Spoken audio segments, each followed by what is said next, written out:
पंजाब के रहने वाले अग्निवीर अमृतपाल सिंह की 11 अक्टूबर को जम्मू कश्मीर में ड्यूटी के दौरान मौत हो गई थी। उनके शव को प्राइवेट एम्बुलेंस से गांव भेज दिया गया और गार्ड ऑफ ऑनर नहीं दिया गया। शिरोमणि अकाली दल की नेता हरसिमरत कौर बादल ने कहा कि अग्निवीरों को भी सभी जवानों जैसा सम्मान मिलना चाहिए।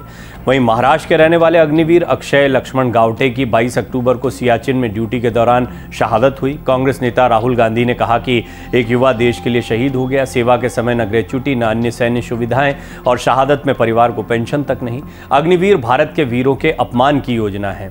एक्सप्लेनर में आपको बताएंगे अग्निवीरों की शहादत पर राशि और सम्मान मिलने के क्या नियम है, परमानेंट जवानों के मुकाबले अग्निवीरों की सेवा शर्तों में क्या फर्क होता है, जिसको लेकर बहुत राजनीति भी हो रही है। सरकार ने 2022 में अग्निपथ योजना लॉन्च की। इसके तहत आर्मी, नेवी और एयरफोर्स में 4 साल के नौजवानों को कॉन्ट्रैक्ट पर भर्ती किया जाता है। 4 साल में 6 महीने की ट्रेनिंग भी शामिल है। 4 साल बाद जवानों को उनकी कार्य क्षमता के आधार पर रेटिंग दी जाएगी। इसी मेरिट के आधार पर 25% अग्निवीरों को परमानेंट सर्विस में लिया जाएगा। बाकी लोग वापस सिविल दुनिया में आ जाएंगे। इस स्कीम में ऑफिसर रैंक के नीचे के सैनिकों की भर्ती होगी, यानी इनकी rank personal below officer rank यानी PBOR के तौर पर होगी। इन सैनिकों की रैंक सेना में अभी होने वाली कमीशन्ड ऑफिसर और नॉन कमीशन्ड ऑफिसर की नियुक्ति से अलग होगी। साल में 2 बार रैली के जरिए भर्ती की जाएगी। अग्निवीर बनने के लिए 17.5 साल से 21 साल का होना जरूरी है। साथ ही कम से कम 10वीं पास होना जरूरी है। 10वीं पास भर्ती होने वाले अग्निवीरों को 4 साल की सेवा पूरी करने के बाद 12वीं के समकक्ष सर्टिफिकेट दिया जाएगा। वर्तमान में मेडिकल को छोड़कर हर कैडर में इस योजना के तहत भर्ती की जा रही है। इन्हें आर्मी, नेवी, वायुसेना कहीं भी तैनात किया जा सकता है। अग्निवीरों की सेवा कभी भी समाप्त की जा सकती है। 4 साल के पहले सेवा नहीं छोड़ सकते, लेकिन विशेष मामलों में सक्षम अधिकारी की अनुमति से ऐसा संभव है। सरकार का कहना है कि इस योजना से सिविल सोसाइटी के प्रतिभावान युवाओं को रोजगार मिलेगा और सेवारत सैनिकों की औसत आयु कम की जा सकेगी। सरकार का यह भी तर्क है कि नई पीढ़ी के आने से हमारी फोर्सेस तकनीकी रूप से समृद्ध होंगी और हमारे सुरक्षा बल आधुनिक होंगे। जब ये अग्निवीर 4 साल बाद सेवा खत्म करके सामाजिक जीवन में जाएंगे तो समाज को एक डिसिप्लिन और स्किल्ड यूथ की फौज मिलेगी। हालांकि कुछ एक्सपर्ट्स मानते हैं कि सरकार ने यह योजना साल दर साल बढ़ते डिफेंस पेंशन अमाउंट को कम करने के लिए लॉन्च की है। नई परमानेंट भर्तियों के चलते हर साल सरकार पर पेंशन का बोझ बढ़ता जा रहा था। ड्यूटी के दौरान मौत होने पर सरकार सेवा निधि पैकेज और उस टाइम पीरियड में जो वेतन मिलता रहेगा वो देगी। उदाहरण के लिए अक्षय लक्ष्मण गावटे 30 दिसंबर 2022 अग्निवीर भर्ती से सेना की तोपखाना रेजिमेंट में शामिल हुए। उन्होंने 9 महीने और 21 दिनों तक सेना में सेवा की, लेकिन उनके परिजनों को पूरे 4 साल की सेवा अवधि का वेतन दिया जाएगा। अगर ड्यूटी के दौरान कोई अग्निवीर विकलांग हो जाता है तो विकलांगता के स्तर के आधार पर मुआवजा दिया जाता है। अगर कोई अग्निवीर 100% दिव्यांग हो जाता है तो उसे 44 लाख रुपए, 75% अगर विकलांगता होती है तो 25 लाख रुपए और 50% दिव्यांगता होने पर 15 लाख रुपए दिए जाते हैं। सेना ने जो बयान जारी किया है उसके अनुसार अक्षय को बीमा के 48 लाख रुपए और अनुग्रह राशि के 44 लाख रुपए मिलेंगे।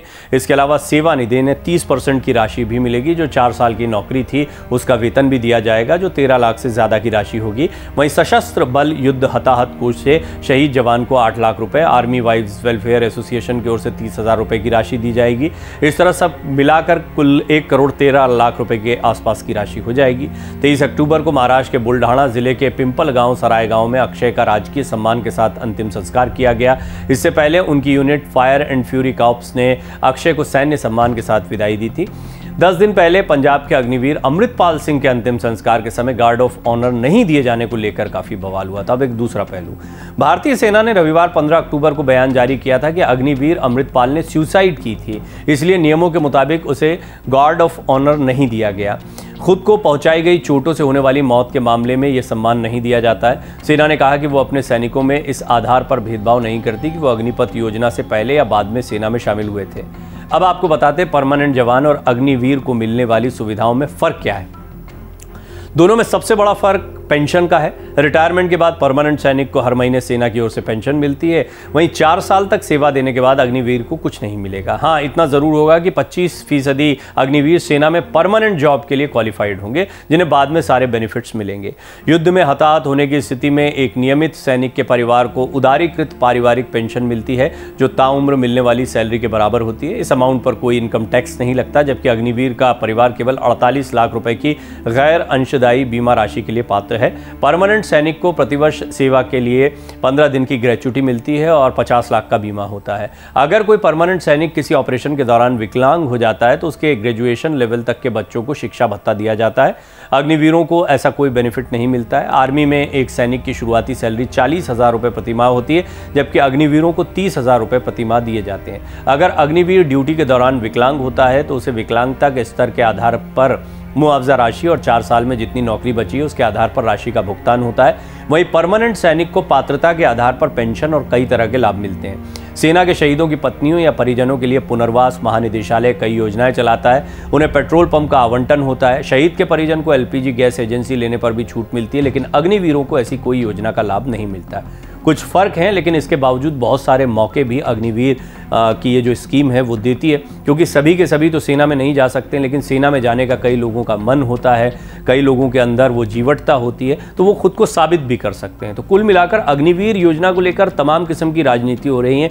इन फ़र्कों के बारे में भी बहुत बात होती है, तो हमने इस एक्सप्लेनर के ज़रिए आपको बताया फ़र्क क्या होता है। लेकिन अगर इसको ये देखा जाए कि ये योजना कितनी लाभान्वित करने वाली हो सकती है, तो उस लिहाज से ऐसा लगता है कि कई बच्चे 10वीं के बाद या 10वीं तक पढ़े हुए लोग जो हैं वो भी सेना में अपनी सेवाएं देने का एक अवसर हासिल करते हैं। और ऐसा नहीं कि उन्हें कुछ नहीं मिलता है, उन्हें बहुत कुछ मिलता है, लेकिन इसको कंपेयर किया जा रहा है परमानेंट सैनिकों को मिलने वाले लाभों के साथ में, जो कि ठीक कंपेरिजन नहीं लगता है। हाँ, ये एक बहुत ही महत्वपूर्ण पहलू है कि इन्हीं में से 25% अग्निवीर ऐसे हैं जो अच्छा काम करते हैं या जिनको सिलेक्ट किया जाता है तो फिर उनको परमानेंट जॉब भी मिलती है।